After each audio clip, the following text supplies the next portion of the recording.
2023. I say good morning to Gbubemi Atimomo. Good morning to you, Gbubemi. Good morning, Omatseye. Good morning, ladies. Good morning to Mr. C. Good morning, Omas.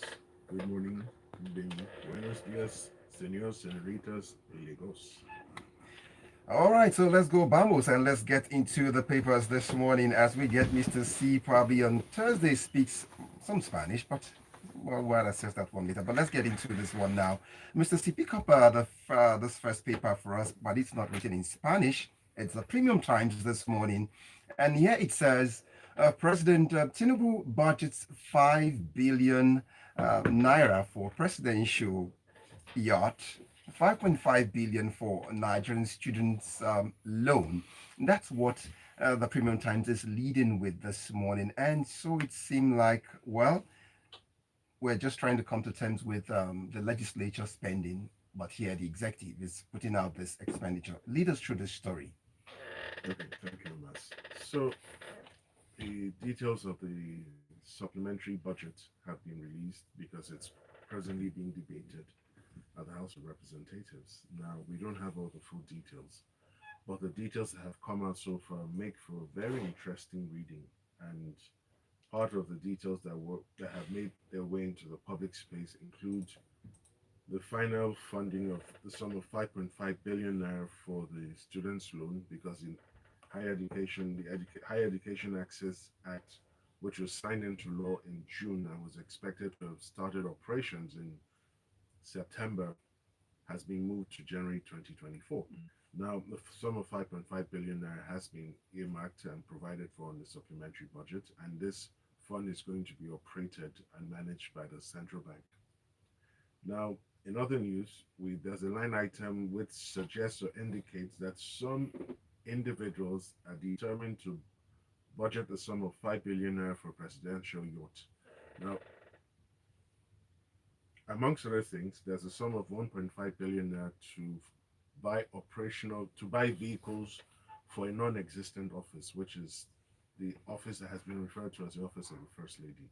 Now, the reason why I say it's non-existent is that in law, Nigerian law today, there's no such office created or established. Then they plan to spend 2.9 billion naira on cars for the presidential villa, and 2.9 billion to replace pool cars also at the villa. Amongst other interesting expenses, they want to renovate the official residences of the president and the vice president in Lagos for the total sum of 11 billion naira. Now, that is a renovation. They're not building anything from scratch. Then, interestingly, there's another line item that says assets that were forfeited to the government by court orders. There's an acquisition cost for forfeited items, which truly doesn't make any sense. Now, in all of this, it shows again a complete detachment of our leaders, both at the executive branch and the legislative branch, from the true realities of the common Nigerians. We can readily recall at least 3 different occasions where the president has asked Nigerians to brace up, tighten their belts that were in for a very interesting ride, that things have to be this way before they get better. Now, the legislatures, the House of Reps, have started taking delivery of their cars. Now, what is interesting is that they've contravened an existing law which gives the Revenue Mobilization and Fiscal Commission the power to determine what happens to their cars. Now, under the list last published by that commission in 2007, what the legislators are entitled to is a car loan, not a physical car, at not more than 400% of their annual basic salary. So for senators who earn about 2 million naira officially, the car loan should be about 8 million. But here we have operational vehicles, and they have the opportunity to buy them off at the end of the tenure. But really, where are we going with all of this? How is it that both the executive and the legislature is seemingly completely detached from what we're going through as a nation? Now, you're doing all of these things, suggesting to all and sundry that when you say there's no money, it's not no money for the country. It's not no money for you guys. It's no money for the rest of the country, and it's really truly depressing. You know why? I'm rounding up in 30 seconds. You announced the sum of 35K as some sort of palliative to federal workers. That payment hasn't started. You announced a sum of 25,000 naira to be given to 50 million households every month for 3 months. That payment equally hasn't started. So, what is the urge and the desperation for this non essential spending in the light of what we're going through as a nation? Okay. Hanging question pending in the air. So we expect to see reactions when they come in. Gbubemi, is there something you would want to add to this story? Are you shocked in any way that with the presidency needs cars in the pool and the need for innovation and even the first lady's office, if it doesn't exist in the constitution, but you've seen office where she sits on the screen, even if you haven't been there. So one of the things that we had said last week when it was announced that the president would be sending the appropriation bill was that the details of the bill would enable us, of the budget rather, would enable us determine if the president was really serious about managing the cost of governance. And clearly, from snippets of what we have received, the line items that we have seen, it's clear that there's variance. I don't necessarily know what the presidency would need a yacht for. And for me, some of the other things, it's a case of, yes, it might be needed, but is it expedient at this time, considering that there are a lot of other considerations, other payments, other areas that need critical focus. So it's like we're budgeting this huge sum of money for the few, like Mr. C had said, whereas the majority are not focused on. Look at the cost budgeted for the look at the cost budgeted for the education loan. You can It's see that. it's almost practically the same. So I really don't know if the presidency is really concerned about managing costs. Okay, but then quickly, just so we can get it there, the yacht in itself was said to be attached to the Navy, so that's it. So it, Yes, but is it expedient at this time? okay, Was so there a yacht before? Has there ever been a yacht? okay, But the presidential jets are attached to the Air Force. Mr. C, drifting on now, let's pick up the next paper. This is where we leave it there now for we get more reactions now at this point on 0809 444 0981. Let's move on now to this next one where it's food related matters, and the vice president is the one making a case for food security for the country, and it's off the stand of the Guardian newspaper, where he's saying that Shatima, a U.S. envoy, meet over food security. So at this point in time, what's really all of this? When are we likely to see this translate into concrete action beyond just meeting, will, urging, and asking? Well, the meetings are a good first step. It shows that there's an awareness of a problem and an intention to address that problem. However, sometimes I wonder whether the true nature of the problem is properly understood. So yes, we do have a food security issue, largely in part to crop crop issues, soil issues. So crop issues in terms of the viability of the crops, the crops that we use, um, the soil issues in terms of the fertility of the soil and what's done to Yeah. preserve that fertility as naturally as possible. But aside from these considerations, we also have issues with um, safety of the farmers. So safety of the farmers, climate issues are also another set of issues that have affected farming. So if we look at it in the last, I think maybe about 2 3 years, we've had a series of floods, especially in this north central middle belt areas, and that's our food basket area because that's where the majority of the arable crops are planted, are cultivated. Yeah. And because of those floods, for example, we've had a reduction in the amount of agricultural produce that has been, cultivated in that period.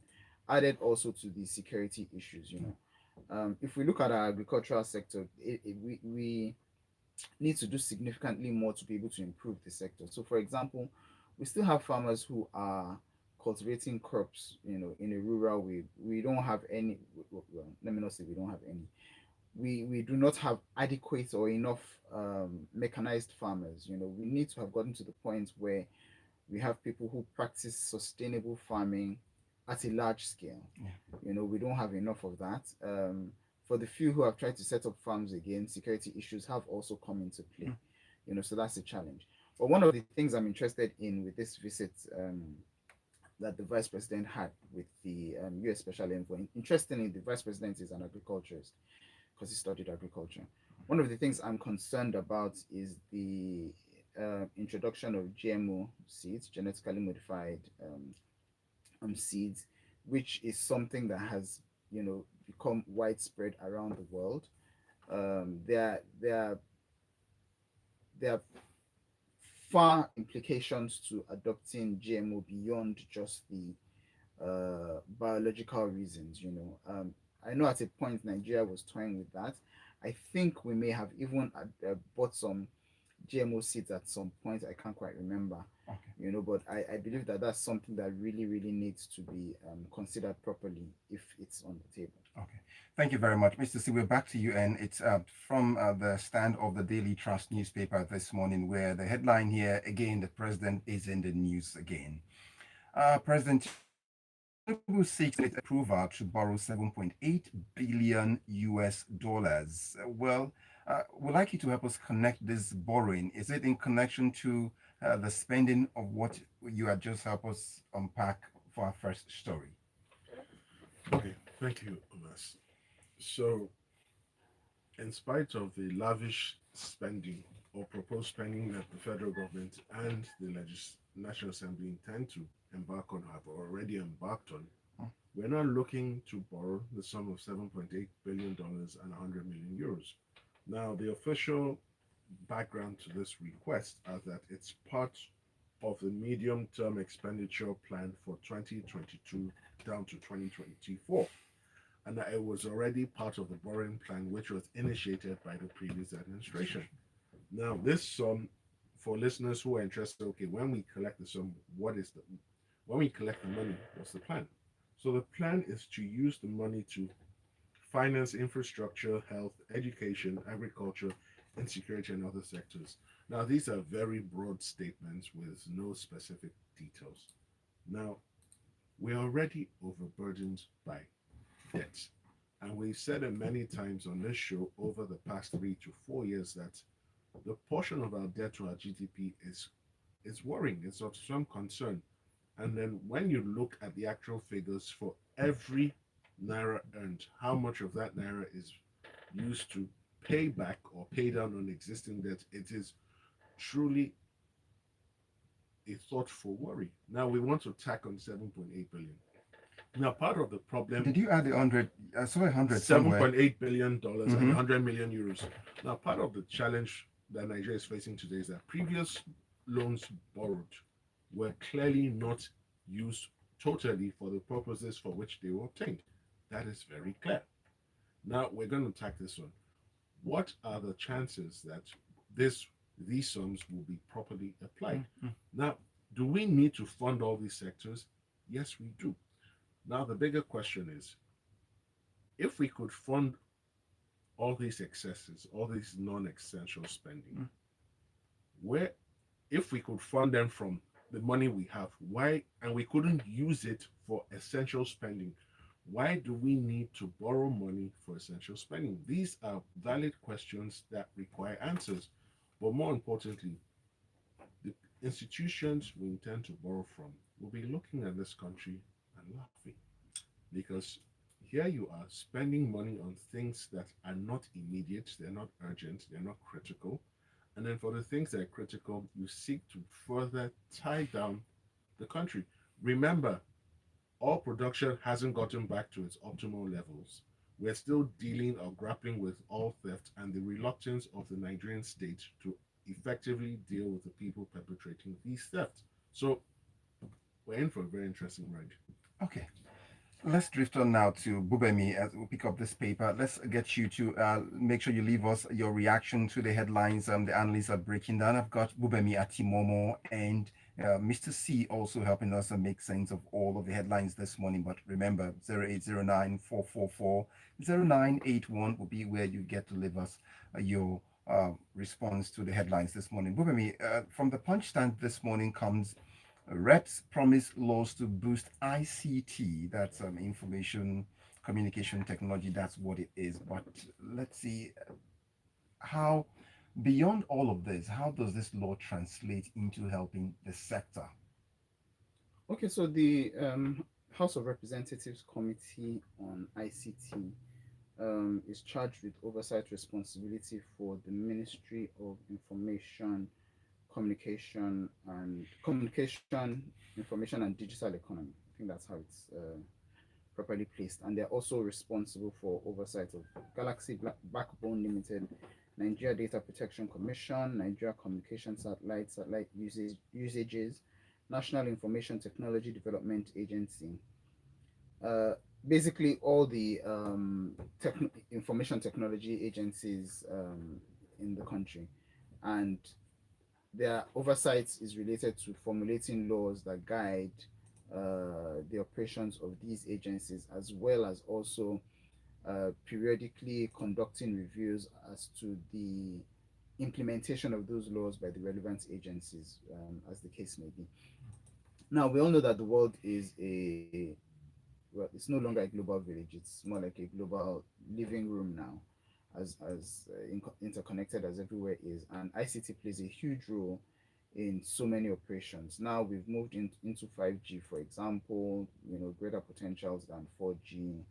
We've seen how, for example, internet speeds, are so fast. You can connect people across various divides very quickly. You don't even have to travel to get training nowadays. You can just sit down in your living room. So there's a great potential for ICT, but we haven't effectively harnessed that potential. Partly also due to the policies that we have, which so either need urgent review or need crafting of new policies to support this direction. So the House of Representatives is off to a good start, I would say, in terms of sitting down to critically look at these agencies and to determine what kind of policies they need to put in place to support their operations. We have a case where, for example, India is known as the global technology country. They're at the forefront of providing for technology needs, either with software or with people. Nigeria also has a potential to be that as well, because we have a huge number of people who are interested in technology and are available also, to be able to take on those roles. So with added policies that can support the industry, the sector rather, it could make greater opportunities available for people, which could also ultimately reposition Nigeria. All right, thank you very much. Let's see what the messages are looking like for us this morning. As okay, it's related. I see some messages related to this. So, Mr. C, just close up this story before we go to this. The messages waiting. From the Vanguard newspaper, I would see Nupeng threatens nationwide strike over attack of NLC president and others. Are we bracing up for another strike? And what happens to supply of petrol? If Nupeng coughs, you know what happens. Then we already are suffering from fever already. Okay, thank you, Amos. So the NLC president was in Imo State yesterday because there's a planned statewide strike by labor in Imo State, protesting several government actions, including the declaration of workers as ghost workers and non-payment of salaries and allowances as a when due. Now he was attacked by unidentified assailants, and from the labor camp, that's NLC and the TUC, they believe these unidentified assailants were thugs sponsored by the state government. However, there's no independent material proof to buttress or corroborate that position. Now, Nupeng is now threatening to go on a strike, on a nationwide strike. That absolutely makes no sense. Why should the man in Abia, which is a next door neighboring state, suffer for an action he knows nothing about? Why should the man in Damaturu suffer for it? Why should the man in Yobe, why should the man in Juku suffer for it? So labor unions need to stop this nonsense of always threatening strikes. We're not moved, we're not intimidated. Now, should he have been assaulted? Certainly not.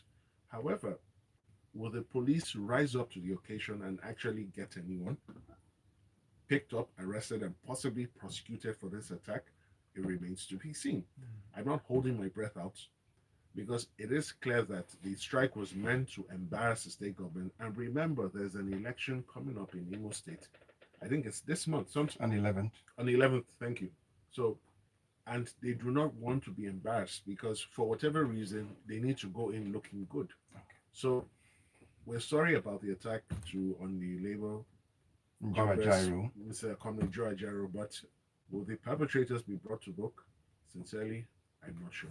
Looks like a fine place. We're sure to pick up messages now. Let's see. We've got this one in from Damilola from Lagos, and he says, Presidential Yacht is the name of a tactical boat of the Nigerian Navy, not a luxury boat as you think. So we're quick to, remember when we're going to drift away from this, I went back and it's the Navy. So here we go. So that's what it said. It's a tactical boat.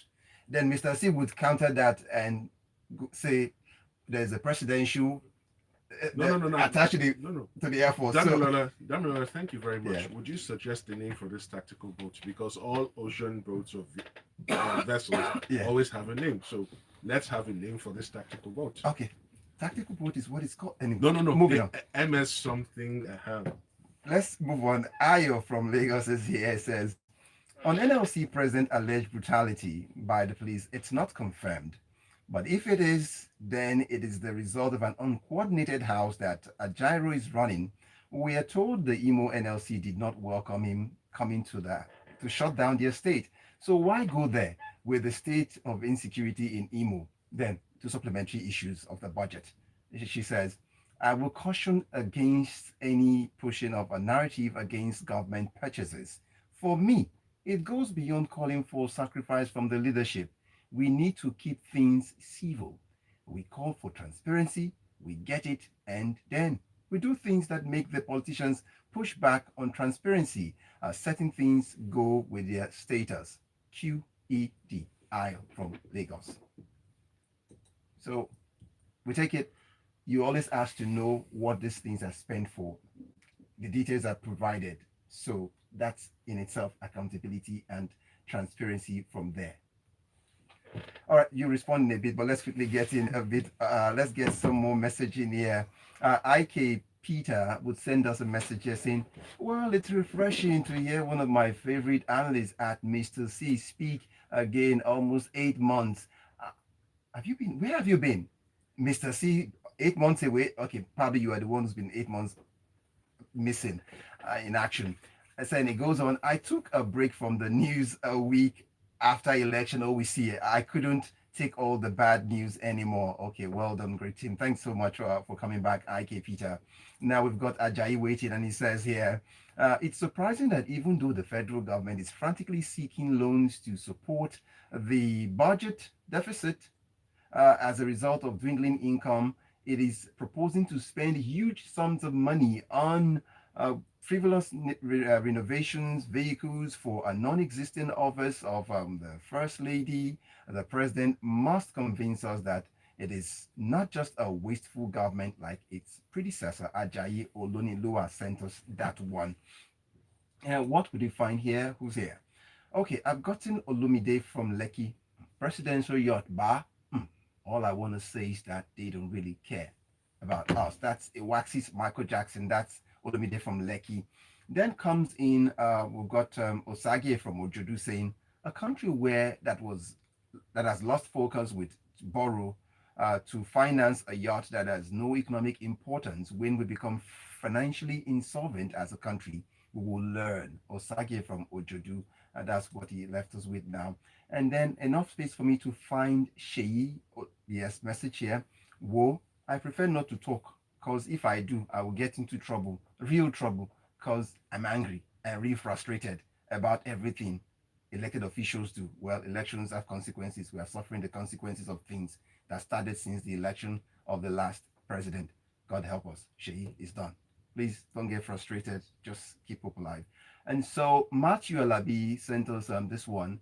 The yacht is a military hardware. So thank you for sending this to break it down properly. It's a military hardware that is called Presidential Yacht, not for the president. If we are talking about security in Nigeria, then I think it is necessary we invest in that. More so, the report is yet to be official. I'm very sure that certain oppositions would put up something to foment public reactions. Uh, there is a pile of where are these messages coming from? Okay, guys, let's quickly close up with some more of these papers and then we'll close up with it. Let's do this quickly, please, guys. Who comes in now? The ball is at your court. In a minute, do this for us, please. EFCC bans night raid by operatives. That's according to the Punch newspaper.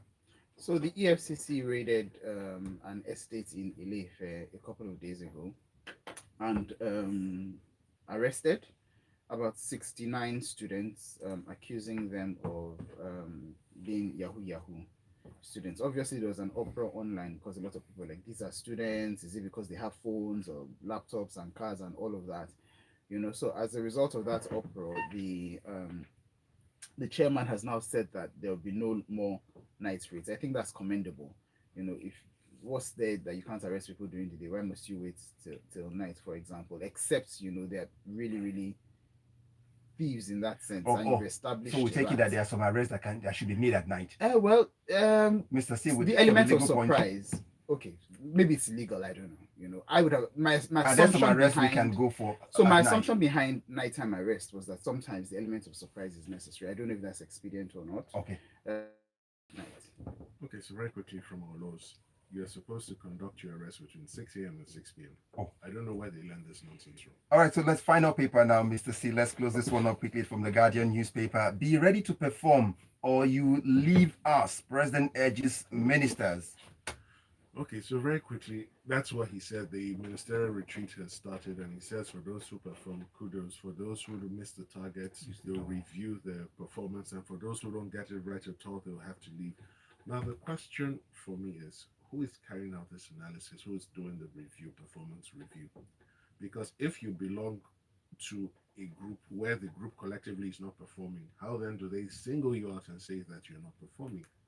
And really and truly, there's really no newsworthy bit here, because the truth of the matter is, if you're not performing, you ought to live. So why not furnish us with the KPIs for each of these ministers, so that individually, collectively, independently, the public can then determine whether they've hit the mark or not. All right, thank you very much. Let's go back to messages as we close off. Cisco Delgado, Mr. C, I will say that previous borrowed loans were not used even for the purpose they were meant for. It's very disheartening. Cisco Delgado lives on that one. Deji would send me a message here, says it's December and the president is shopping for new toys. I think they might add a submarine to land, air, sea, and perhaps under the sea. We tighten our belts and the benefits reaped by who? Next comes Olabode would leave us from Surulere. After the removal of subsidy and the FX carelessness, I concluded that there is a deliberate intention to run the country down into doom. Nigeria is on the edge. That's what he says. Menye comes in with a message, Joseph. How long continue with all these loans that aren't for the betterment of the masses, but funding the executive government and officials in power? The truth is that there is a dire consequences. That's what he left us there. And next I find Dan Okudwa. The Labour should endeavor to manage their issues without holding Nigerians to ransom. Barrister Dan Okudwa from Igondo left us that message. Next I find this one, Oyibo Enahoro. We borrow from the West. Our government officials loot the same borrowed funds back to the West. Shame on us.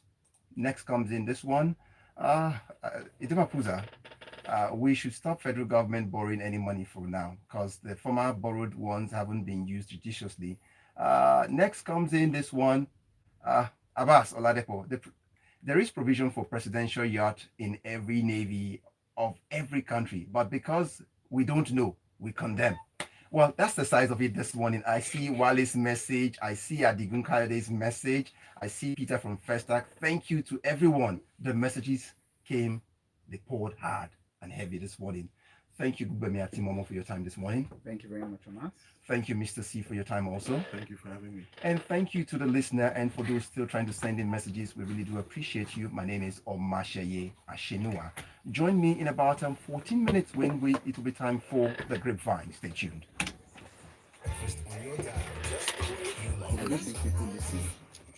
There's provision